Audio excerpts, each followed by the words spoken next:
উত্তরবঙ্গে অনির্দিষ্টকালের জন্য পেট্রোল পাম্প বন্ধ ঘোষণা করেছে পাম্প মালিক শ্রমিকরা। আরও জানাতে বগুড়া ও সিরাজগঞ্জ থেকে সরাসরি যুক্ত হচ্ছেন সহকর্মী সঞ্জু রায়, শুভ কুমার ঘোষ। প্রথমে যাচ্ছি বগুড়ায়। সঞ্জু, কেন এই কর্মসূচি আর এতে কি কি ভোগান্তি পোহাতে হচ্ছে যান চালকদের? ইশিকা, আজ সকাল ৮টা থেকে কিন্তু বগুড়া সহ উত্তরবঙ্গের রাজশাহী এবং রংপুর বিভাগে অনির্দিষ্টকালের জন্য পেট্রোল পাম্পে কিন্তু ধর্মঘট ঘোষণা করা হয়েছে এবং বগুড়ার যে উল্লেখযোগ্য পাম্পগুলো রয়েছে সেখানে কিন্তু সকাল থেকেই এই ধর্মঘট বাস্তবায়ন করা হচ্ছে। সকালে কিছু পাম্পে তারা না জানার কারণে এই ধর্মঘট বাস্তবায়ন না করলেও বেলা বাড়ার সাথে সাথে আমরা যেটি খোঁজ নিয়েছি অধিকাংশ পেট্রোল পাম্পগুলো কিন্তু তারা বন্ধ রেখেছে তাদের তেল বিপণন, তাদের উত্তোলন এবং পরিবহন সকল ধরনের কার্যক্রম। আমি এখন দাঁড়িয়ে আছি বগুড়া শহরের বগুড়া ফিলিং স্টেশনে, তিন মাথা এলাকায়। এই ফিলিং স্টেশনে এসে যেটি সকাল থেকে আমরা দেখেছি যে অনেক মানুষ কিন্তু তারা তেল না পেয়ে ফিরে গেছেন। দূরপাল্লার অনেক যাত্রী যারা কিন্তু তেল না পেয়ে এক প্রকার ক্ষোভ প্রকাশ করেছে। আমার কিছুক্ষণ আগেও কথা হয়েছে পেট্রোলিয়াম ওনার্স অ্যাসোসিয়েশন রাজশাহী বিভাগের যিনি সাধারণ সম্পাদক আব্দুল জলিলের সাথে।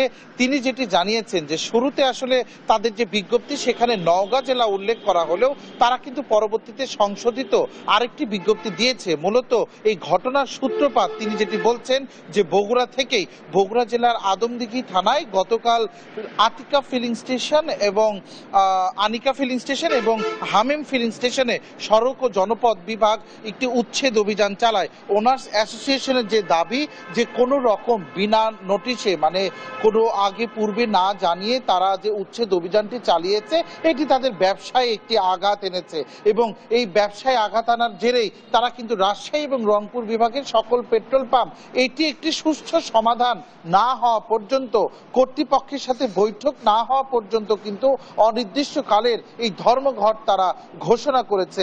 আব্দুল জলিল যেটি আমাদেরকে জানিয়েছেন যে তারা আশাবাদী যে তাদের যে দাবি দাওয়াগুলো রয়েছে, তাদের মালিক শ্রমিক ঐক্য পরিষদের যে সুনির্দিষ্ট যে দাবিগুলো রয়েছে তা অতি দ্রুত কর্তৃপক্ষ শুনবেন, তাদের সাথে বসবেন এবং বাস্তবায়ন করবেন। তারাও চান না যে আসলে সাধারণ মানুষ ভোগান্তিতে পড়ুক। তবে মাঠের চিত্র কিন্তু খুবই ভিন্ন।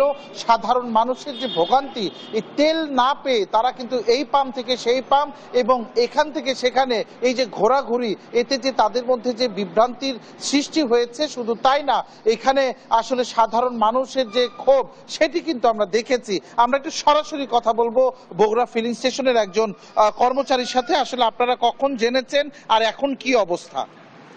ধন্যবাদ। আমরা সকাল 9টার দিকে ডিউটিতে আসছি। আসার পরে শুনি যে পাম্পে ধর্মঘট। পরে আমরা তো নোটিশ পড়লাম, নোটিশ পড়ে দেখি যে সকাল 9টা থেকে ধর্মঘট। ধর্মঘটে এসে আমরা সেই অবস্থায় পালন করতেছে। অনেকে গাড়ি আসতেছে, ভোগান্তিতে পড়ছে। তেলের সংকট নাই, কিন্তু আমরা তেল বিক্রি করতে পারতেছি না এই ধর্মঘটের কারণে। অনেকে ধন্যবাদ আপনাকে।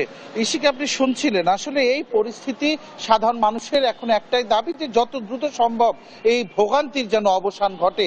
ধর্মঘট প্রসঙ্গে আরো খবর জানবো। আমরা চলে যাচ্ছি সিরাজগঞ্জে, সেখানে রয়েছে আমাদের সহকর্মী শুভ।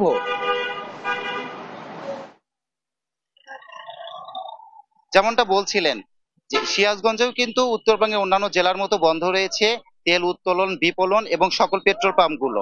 রাজশাহী বিভাগীয় মালিক এবং শ্রমিক ঐক্য পরিষদের কিন্তু ডাকা যে কর্মসূচি, সেই কর্মসূচির প্রেক্ষাপটেই কিন্তু সিরাজগঞ্জের সকল পেট্রোল পাম্পগুলো বন্ধ রয়েছে।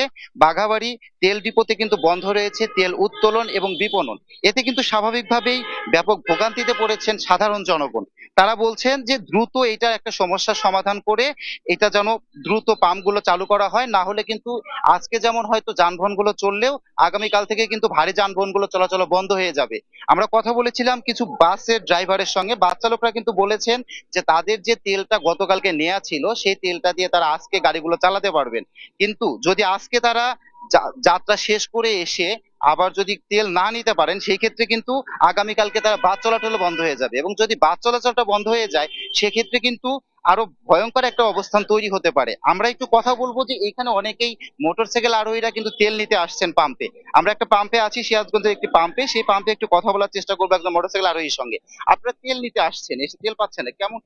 আমি তো তেল এসে তেলাম, তো তেল দিচ্ছে না। মালিক পক্ষ বললো বন্ধ করে দিচ্ছে। আমার ওই হসপিটালে ভর্তি, আমি এই মুহূর্তে তেল নিবার আসতে এসে দেখি তেল দিচ্ছে না।